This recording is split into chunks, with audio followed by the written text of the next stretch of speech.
Good afternoon, everyone, and welcome to another Nacho Tuesday. And today I have Daniel Miller here with RecruiterPM, and we'd love to hear in a minute elevator pitch about what your company does and how you can help other businesses.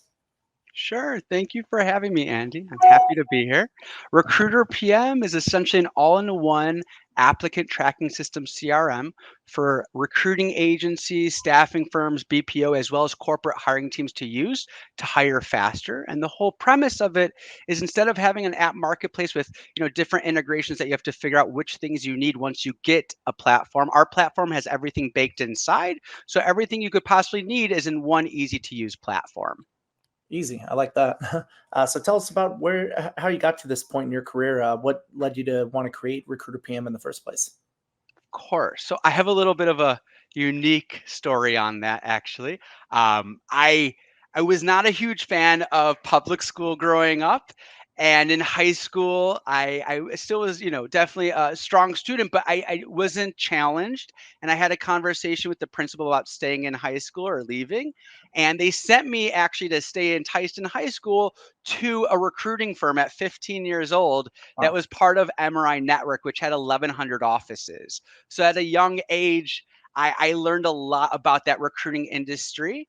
And I essentially started as the tech nerd guy, right? So I made sure that all of our systems were okay and people knew how to source and recruit better within their platforms. And this was early 2000s. So we've come a long way, but I was essentially the guy training everyone to use their recruiting systems best. And then I moved up the ranking. I became a corporate trainer, helping others train on many different systems across many different recruiting agencies. I became a recruiting manager. So not only did I fill my own roles, I helped train others. And then I left. I went to corporate recruiting because I never learned corporate. So I left the whole staffing agency world, believe it or not. mhm. And that's when, I really understood how to build from scratch. I was employee number 2 in an Inc. 500 company. So I had to build it up to get to Inc. 500. So I learned the other side of it. And when the company sold, I I decided to part ways and just stay on as a contract recruiter, but other recruiters and recruiting agencies needed help. Other companies needed help hiring, so essentially I started hiring for a bunch of companies. I Yep. built a recruiting agency with my sister Sarah, who actually took over the whole agency because essentially in 2019 I realized there was no software that we loved, so I left the company in 2019 to build the platform that I now launched, Recruiter PM. But essentially I've been all on all sides for the past 18 years in recruiting, and I'm definitely passionate about it. Wow, yeah, definitely. So you got the technical and the people skills to kind of go along with it. It makes for the perfect recruiter and the person to build such a platform as you have. Oh, thank you. I appreciate that. So yeah, you started in 2019. I've seen that with a lot of entrepreneurs actually, by the way, that they'll have like an agency, they'll serve a lot of customers and different clients, and they realize that there's not really a good solution out there for a lot of their customers. And so they go out and their first product that they build is, inherently one to solve their own problems. And they find that they already know the market really well and they bring it out to them and they have their initial early customer base right then and there. This was a very organic, world that we entered into. I did not plan on building the platform for other people. Actually, it was for our own agency, and then it did so well. Our venture capitalist PE clients were like, "Listen, guys, you're nuts. Take it, go patent it, and then take it to the world." So when that happened, that's really what happened in 2019. We kind of redid things in a way where we could start selling it into other channels across the board. So really, it was let's do it for us and go out. So you're right on. Nice. I guess what are the keys to a successful recruiting program since you've been around the block a few times here? So it depends on the company if you're doing internal hiring or if you're doing external hiring as an agency, right? There's different things, but it's really rooted in like technology, process, and people. And I know that's so corny, but the truth is a lot of companies won't invest in the right technologies, and it makes their recruiters' lives extremely hard. Yep. Then they don't invest in, building the strong process, so candidate experience looks bad, and that can hurt, the brand. And then, in hiring the right people that know how to hire. If you don't hire the strong recruiters, how are they presenting your company, presenting your clients? So again, the tech, the process, and the people really will, take your recruiting program either from, a C or an A, depending on, each of those variables. Yeah, that's a good point because a lot of times, you could just look at a resume and that doesn't really tell you the story. But if you have a good recruiter that knows the culture of the company that they're working for, that they're trying to build, they know the exact like personality fit as well. So instead of just a name or some credentials popping out from a resume, it's really getting to understand the people that you're recruiting and knowing if they're going to be a good fit with the company or not. Exactly. And back in the day, it's like anyone can be a recruiter. Let's just hire a bunch of people. But that's the difference. Do you understand the soft skills where you're listening and you kind of feel like they're going to be a fit? We're matchmakers. And I don't know if you've ever set up your friends to set up for dates or whatever, but there's a lot of Mhm. personality, this, that come into the mix that you can't even describe in words. And that's where the strong recruiter can make that nice match. Definitely. You want good recommendations after that. You don't want to match up the wrong people and then they both blame you. Exactly. So Um, so I guess what other recruitment trends should companies be aware of in 2024? Obviously, technology and AI are going to play a big role this year. I think a lot of people are forgetting about adherence to compliance Mhm. and how there's New York HR laws about using AI. And if your tool is not, audited by that, you can have an issue. There's issues with mass emails and mass texting. So I think this is the year of get your recruiters to make sure they're doing everything compliant so you have no potential lawsuits. I think that's really Yeah. important. There's a lot of tools, but are they using the tools right? For instance, just throwing this out there, Mhm.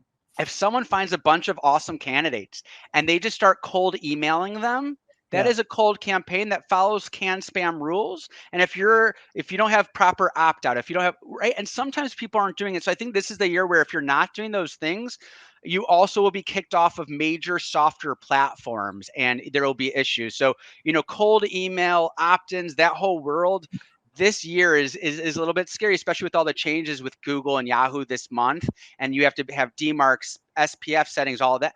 Recruiters are having issues, even like voice over IP things are being shut down. So I think our industry and the compliance world, even though there's a lot of cool tools, this is the year where we're going to have a lot of issues and we're going to have to solve them through doing things right. Yep. Yeah, that's a good point. Yeah, there's especially with AI, everything's speeding up super quick, right? And there's a lot of great tools out there for making it easy to reach out to people, like you mentioned, cold email marketing. But if you're doing it, everybody else is, and so that's going to have the reverse effect with regulations and everything too. And like you mentioned, Google's already really shutting down on a lot of those cold email marketing campaigns, and they're getting a lot stricter on who's able to get into your inbox actually, right? So a lot of those older strategies are going to have to adjust. And it's a rude awakening to a lot of people, but the benefit is there's so many good tools now where none of that's an issue. It's so easy to do, but I would say compliance is one bucket. The other bucket that I just want to touch on is the fact that I know this is kind of funny, but there's a recruitment trend now where we really need we're tech obsessed, Mhm. where recruiters will only feel like they can do their jobs when they have all the right tech, and that could be data enrichment, contact finders, LinkedIn Recruiter, Indeed messaging, Zipper. If they don't feel like they have their right tech stack, the Mhm. recruiter will feel like they can't produce what they need. Does that make sense? Yeah, definitely. But sometimes you just got to go back to the basics, right? What good is technology if it's not applied in the appropriate manner? Exactly. So I'd love to Exactly. learn more about your guys' platform and how does it work exactly? Sure. So, with our platform, our whole goal is, let's create a collaborative environment where project management is so important, right? A lot of times recruiters are working on so many things where they, and they have to do so much, they get recruiter burnout, right? Mhm. So our whole platform allows for, our world to have one platform to see everything collaboratively across a large scale team. Like our platform was meant for larger hiring teams and lots of recruiters and right? And through project management, everything becomes transparent from manager down. Yep. Metrics, KPIs, it sounds scary, but once you start seeing your numbers automatically being generated, you start performing better. If you know you only need 7 interviews to make a hire this week, the ratios start telling a story for your own personal self, for Yep. own personal development. So our utility, our app, our application, it kind of goes through a lot of different realms. So it helps someone for a full desk experience, whether it's AI and automation or campaigning and drip campaigns or, just compliance and background checks, I-9s, all these little pieces, we kind of built an ecosystem that you can just jump into with one nice design. Very nice. And how do you see AI and automation kind of playing into the recruiting process this year, and potentially within your platform as well? So the nice thing about AI and automation is it's cutting down on hours. Yeah, So the first area we see is sourcing, the ability to take millions of candidates in your database that have been applying for the last 10 years, 5 years, whatever, yeah, and based on your job description, let's narrow it in on our favorites, right? That's a huge win. The yeah, ability, I guess you could say, to rank and sort that, in seconds versus hours, and then building out campaigns based off the results. The next area is, I guess you could say, automation around scheduling, the back and forth. And, thank God Calendly came out years ago, but, obviously we still need a lot more buffers, advanced controls, what have you. So the AI really helps make sure that if you're having a lot of people have access to your schedule, they're mhm, scheduled based on the buffers and everything that you put in based off of your availability. So automation scheduling is very nice. And then I would say, just in general, a lot of integrations with AI that are helping, right? Like OpenAI to create a job description in seconds, yeah, or create screener questions or what have you. We're integrated with some AIs to help people with different aspects. But there's so many integrations inside of an HR system like us yeah, based off of what you want. Especially like chat bots is a big area where a lot of companies are integrated in platforms like us. So this way, you can have chat bots and automatically discuss things with those thousands of applications on your employer page daily without the manpower needed to do those back and forth conversations. So again, AI is really helping us take away hundreds of hours a month in manpower. yeah. It's a lot more efficient, right? I mean, hiring managers and recruiters might get hundreds of resumes, right? But sorting through all that, you want to make sure that you're finding the diamonds in the rough, and then spend your time really digging into those resumes and interviewing those clients to get the quality that you're looking for. I guess aside from people emailing their resume to you and really reaching out or signing up for a job listing that they've seen, what are some other great ways for recruiters or companies in general to recruit top talent and actually meet these people and bring them into their company? I think a lot of people need to focus on building out their networks, Yeah, doing their outreach, and utilizing platforms where people are engaged to, take that outreach and actually engage with it.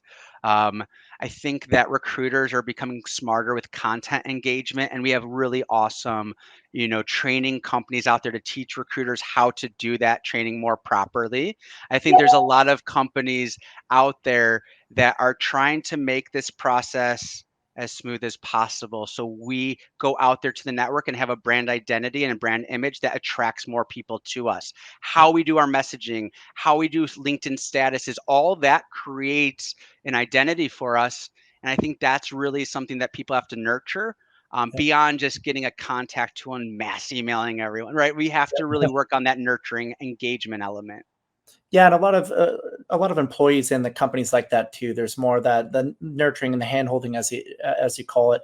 It's not just like throwing your resume into a black hole. It's a curated process, right? And the end result being that the employee or the potential hire gets fit with the right company that they're really looking for, and that they're a culture match and they really fit. Yeah, they really fit that company, and overall, it's going to be a lot more successful relationship in the long term because of it.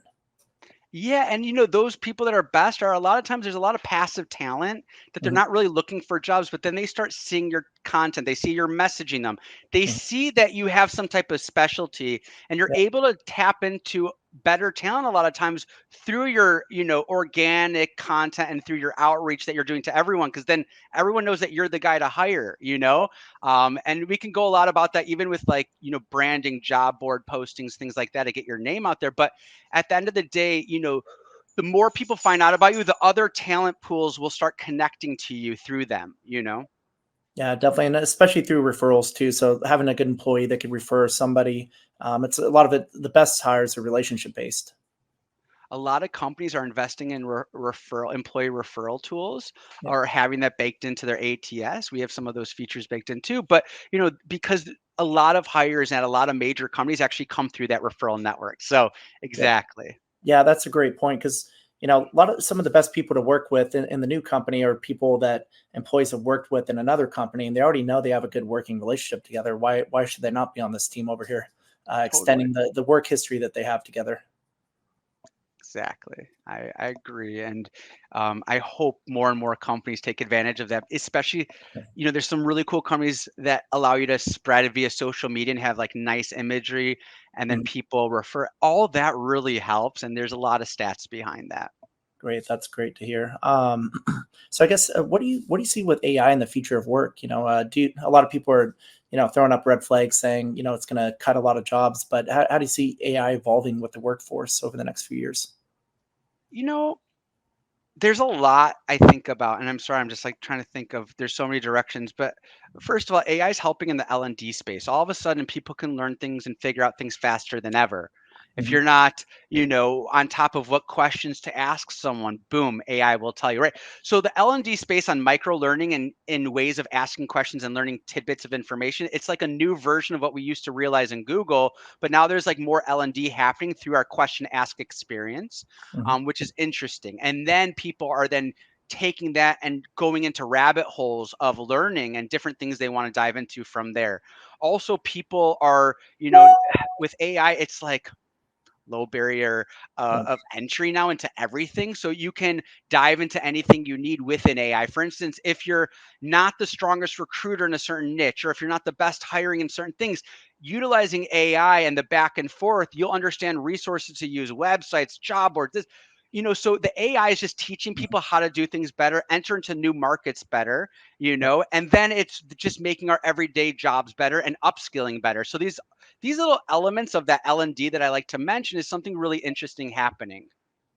Yeah, that's been a big trend overall too. Over the last few years, I have a couple of friends that have gone out and launched at L&D companies actually. So I guess what are some ways that a lot of people are rushing into automation, but what are some ways that you could do automation wrong? Yeah, I would say that people rush in and then they just set an automation up and they don't add in the advanced controls. And then when that happens, the automation takes over your life and it almost is like an overkill. Let me explain. If you give someone access to your calendar and you don't put in buffers of you need at least 10 minutes before calls and you can only book 5 calls a day, and you need at least 2 hours before the call happens to know that it's on your calendar, all of a sudden you may not have a moment to leave your computer, and your whole day, it That's ruins neat. your day. So Yeah. you need advanced, and that's a very basic idea of an automation, but let's take it to another thing. What if you do a drip campaign automation? Yeah. And you're just doing a drip campaign, and you don't realize that you don't have ways to pull them out of the drip campaign, right? Sometimes the automations can hurt you and how you look to your end user and the person you're engaging with on what automation you're doing. The last thing I want to bring up is a chat automation. You Yeah. could set up an awesome chat bot that you think is just going to take over all your recruiting conversations. And Mhm. all of a sudden, they start asking the chatbot questions that have nothing to do with recruiting and using your spend on your open AI credits, and it's killing it. So you need to put in, different walls and barriers and things to limit across the board, no matter what automation you're adding into your new app platform, whatever. Yeah, that's a good point. You can't just rely on it 100%. There still needs to be a human in the loop in many cases. And that's great that you brought up chatbots as well too, because I feel like, especially early in the process, engaging with a customer or a potential client, if you will, um, a bad experience is a big turnoff for people, right? So everybody's gone to our website, they've used the chatbots, and sometimes those things, if they're not set up properly, will just send you in loops. And a lot of times people just want a simple answer to a simple question. And those things improperly set up can really get in the way of a great experience. So it could have the inverse effect on people. Totally. And I saw an example like a month ago of a car dealership that had a chat bot, and all of a sudden the chat bot was almost turning into like just teaching them about so many other things that had nothing to do with the. So again, the controls will be a big deal, but that goes for every automation. There's so much that you have to just make sure you're doing right. I would have loved to see that. Maybe there's an article about it. I want to see what kind of conversations they came up with. I'll send it to you after. It's quite funny. Awesome, please do. So I guess what industries are hiring right now? We've heard a lot of stories lately about a lot of tech layoffs. Is that kind of like a normal flow? Do you think a lot of companies just kind of hire and then it's very seasonal, or do you see some longer term issues going on here? Well, it's a big conversation when we look at why there's tech layoffs and why are all these salespeople laid off. Does that mean because compliance is coming in, the lead generation pay per click, what used to always work, doesn't work anymore? Maybe those funnels of lead generation they have to re-look at. Maybe it's really all about brand identity and not just the pay per click, what everyone was so obsessed with back in the day. Build that brand strategy so when you're at the pay per click, they're not comparing you to others. They want you, but they're just looking at the others. Yep. So, tech companies were affected by a lot of new sales strategies that maybe that used to work 10 years ago, no longer working. You see huge amounts of layoffs. Then you see a lot of, people using better platforms and these major companies that did IPOs. Maybe their product's not as good as they used to do. I'm not going to mention names, but you see that in the data enrichment game, right? Then you go into what's hiring a lot. We all know the things that hire a lot are the hard to fill roles. Blue Mhm. collar positions. There's not enough people leaving high school becoming plumbers and HVAC Yep. technicians. We need more of those people. We need more career programs. So because we need more of it, we need more in those games and a lot of jobs. So healthcare, construction, blue collar, these are hot worlds. Obviously cybersecurity and things that are around AI, what have you, these are growing at a different rate and data analysis, what have you. But we're definitely seeing, retail, tech, gaming, SaaS companies, they're having some issues. Even supply chains being affected, UPS, Amazon, whatever, all phenomenal companies, but you see workforce reductions. So I would say, construction, blue collar, and healthcare are the hot. Yeah, that's a good trend that I've seen as well too. A lot of people think that you got to go into like some tech job and that's the future. But I know a lot of people. I grew up in a small town, and they do blue collar jobs and they make good money. Like tech salaries just doing blue collar work, right? But a lot of people, it's not their first inclination to think about being a plumber or what have you. But there could be good money if you're raising a family in that field as well too. And there's overtime, they pay expenses, travel. Yeah, A lot of the commercial places, you get into the blue collar field and then move over to commercial, they yeah. might have you travel, you'll get per diems, which is extra money that you can save. So it's a good world. I hope there's more high school programs and things enticing, that demographic because we need them. Yeah, because we already have too many influencers. Not everybody can grow up to be an influencer, nor should they want to actually. It's a lot of um, work. yeah, right. Yeah, I see them in New York City everywhere. They're just filming all the time.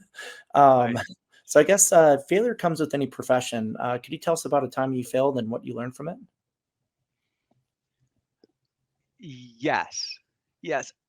It happened a little bit earlier on because I got into corporate earlier on. Like I started at 15, but I had Yeah. a major failure that I'm always kind of embarrassed about. But I think I should just bring it up because it could help for what you're asking. Um, I was young and I was new, and my goal was to be better than everyone else. So I had this psycho competitive nature at a Yeah. really young age, and I was competing with 40s, 50s, 60-year-olds. It was not healthy because they felt threatened. And I was the tech nerd, so I knew how to do all the tricks, to do all Yeah. the campaigns, to get all the candidates. So I was competing because I had an advantage because I was a tech guy, and I was creating competition with everyone in my office where I was creating a really bad culture based on my personality without realizing it. And my biggest failure was realizing it shouldn't be a competition with everyone on my team. If Yeah. anything, I need to help collaborate and bring them up. And that's what I learned. And I became a corporate trainer because of it. But, I think you got to compete with yourself. You need to build your own motivation, passions, figure out what that is, of course. But I think competition should be within yourself and not with the other people on your team. And if anything, you want to build a fantastic culture, and what you do and how you do things affect that culture. Even if you're a sales rep, recruiter, Yeah. you think it doesn't matter, but your little actions do matter. So Yeah. I guess you could say my biggest failure was how I was acting in an office that was hurting the culture, and everything changed within a couple years. Yeah, that's a good point. That's the difference between, being an ace and really good at what you do and being a leader where people want to follow, right?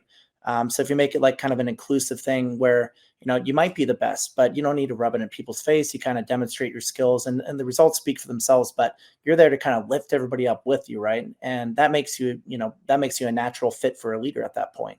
And even, within your industry as well too, right? Like I'm a big fan of getting along with competitors, even if they have similar products, because, you know, heck, I mean, we're all learning from each other, right? And at the end of the day, I don't need to worry about what they're doing necessarily or what we're doing, but those kind of relationships end up, those are the people that you end up acquiring, maybe, or maybe they end up acquiring you. But if we, put ourselves in like this little box, right, we don't all grow together. I more than ever before, it's so nice to hear that because we all deserve to grow together. We all deserve to have that development aspect within our own careers. And the only way to do that is it's like a personal thing. We have to do it personally, and then it will happen for everyone around us. But then that effect starts really helping us all. And that's why I Yep. love following my influencers in the industry, content people, consultants in the industry, watching what they write on LinkedIn because we can all learn from each other. Yep. Yeah, a lot of the best ones you see are always very giving. It's kind of a common thing a common trend that I see. They're always giving advice. They're always showing up and helping people out, and it pays dividends over a long period of time. I love it. Exactly. I believe that completely. Awesome. So I guess what's one thing potential customers should know about Recruiter PM and why they should choose your guys' platform besides all the great tips that you already gave?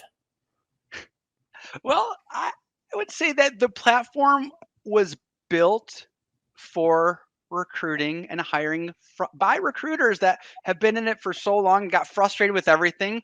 We needed something better, sleeker, easier to use with everything in it. And so, it improved our own agency by 27% in revenue. And that's when we took it to market because we saw the potential. So my goal is to kind of give everyone like what their dreams are in one platform, and we'll continuously nonstop build. So it always has, to keep up with the needs of the industry. So it's a nonstop, ever changing and evolving world of functions, but in one nice system. And the goal is to make sure everyone gets what they need.